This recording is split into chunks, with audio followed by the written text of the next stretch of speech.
permission from my honorable chairperson. May I proceed?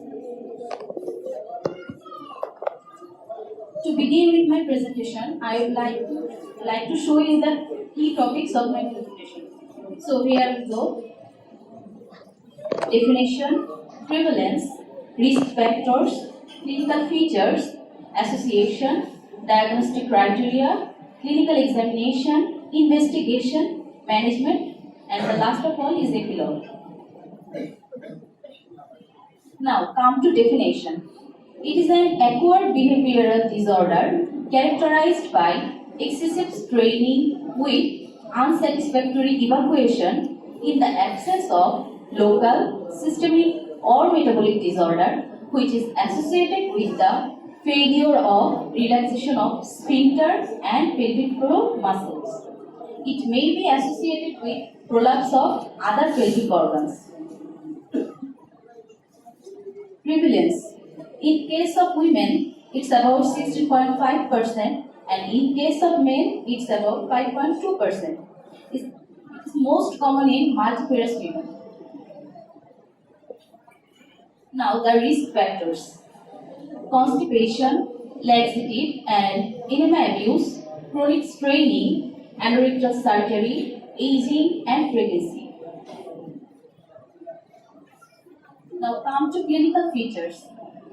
Difficult evacuation, excessive straining during defecation, dissatisfaction or sensation of incomplete evacuation. Prolonged time to defecate, anal pain, bleeding, and last of all is use of digital maneuver to aid defecation.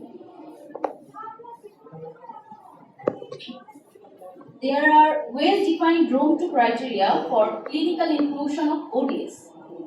They define ODS as constipation of at least 12 weeks duration, which is consecutively or non-consecutively in the preceding 12 months, with 2 or more of the following features. The features are straining and defecation, passage of harsh stool, sense of incomplete evacuation, sense of outlet obstruction, need for mechanical maneuvers like vaginal splinting defecation, digital evacuation, or use of implements. And it will last less than 3 defecation per week.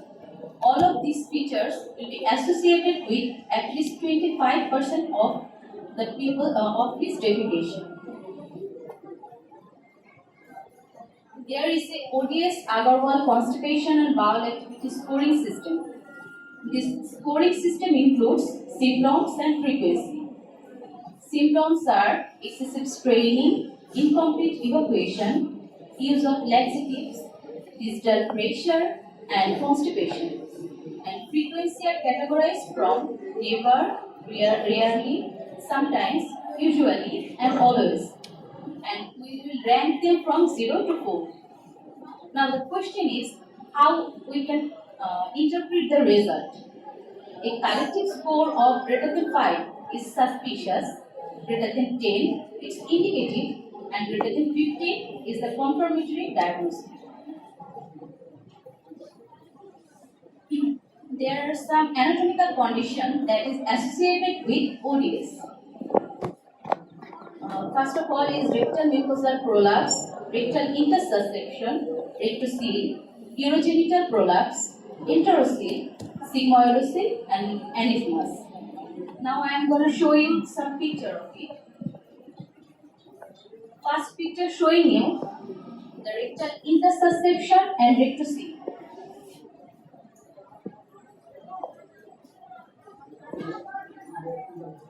Here you can see the rectal wall is invaginated into the interior wall of the rectum. We call it as the rectal intersusception. And the anterior rectal wall is bulged into the posterior wall of the vagina. We call it as a rectocele. This picture showing you enterocele. Here you can see the small gut is bulges through the pouch of Douglas and it compresses the anterior rectal wall and the posterior wall of the vagina. This picture showing you the full thickness rectal mucosal prolapse. Now come to aneurysm. In that picture you can see this is puborectalis muscle. Due to its attachment, it forms a ring around the rectum. We know it as a puborectalis sling. So during defecation, puborectalis muscle is relaxed so that the anal sphincter can be opened during defecation. But in case of aneurysm, there is paradoxical contraction of the puborectalis muscle occurs, so that the anal sphincter cannot be opened properly during defecation.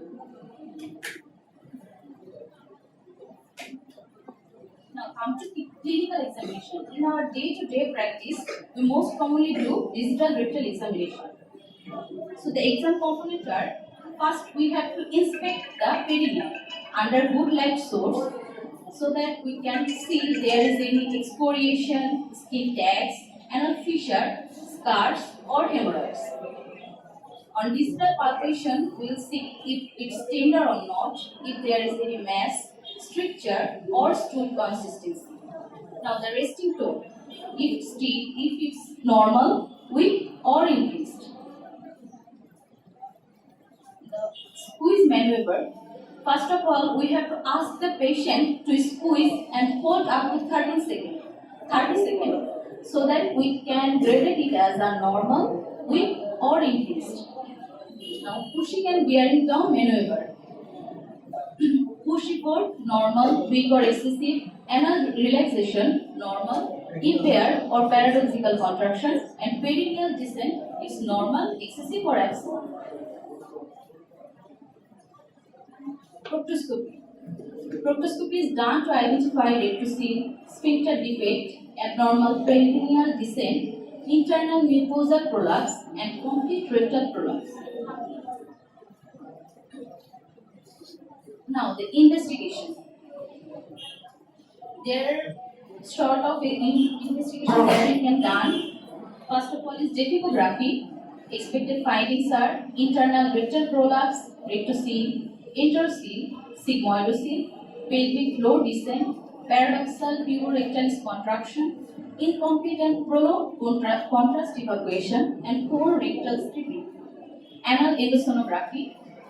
External and or internal anal sphincter defect, abnormality of external and or internal anal sphincter thickness, and postoperative status. MR defecography done to identify enterocele, genitourinary prolapse, abnormalities of the levator animus. Static MR is done to precise evaluation of external anal sphincter atrophy.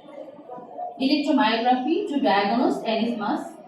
Colonoscopy to exclude if there is any other colorectal abnormality and to rule out solitary rectal ulcer. And anorectal manometry done to assess and anal sphincter function, and rectoanal reflexes and rectal sensation. There is a picture of MR defecography in case of obstructed defecation syndrome. Picture A and B showing you the rectum during rest. Picture C showing you the rectum during straining, and D showing you the rectum during defecation. In picture A and B, the anorectal angle is about 106 degrees. In picture C, the anorectal angle is increased, which is about 112 degrees. If the increase is about greater than 10 degrees, we consider it as a normal. And picture D, you can see there is rectal descent, which is about 4.8 centimeter. There is another picture of MR defecography in case of severe obstructive defecation syndrome. Picture A showing you the rectum during rest. Picture B and C during straining, and picture D during defecation. In picture B and C, you can see there is descent of all the three compartments. Genital, urinary, and rectal prolapse occurs there. You can see, and in picture D, you can see there is a rectus.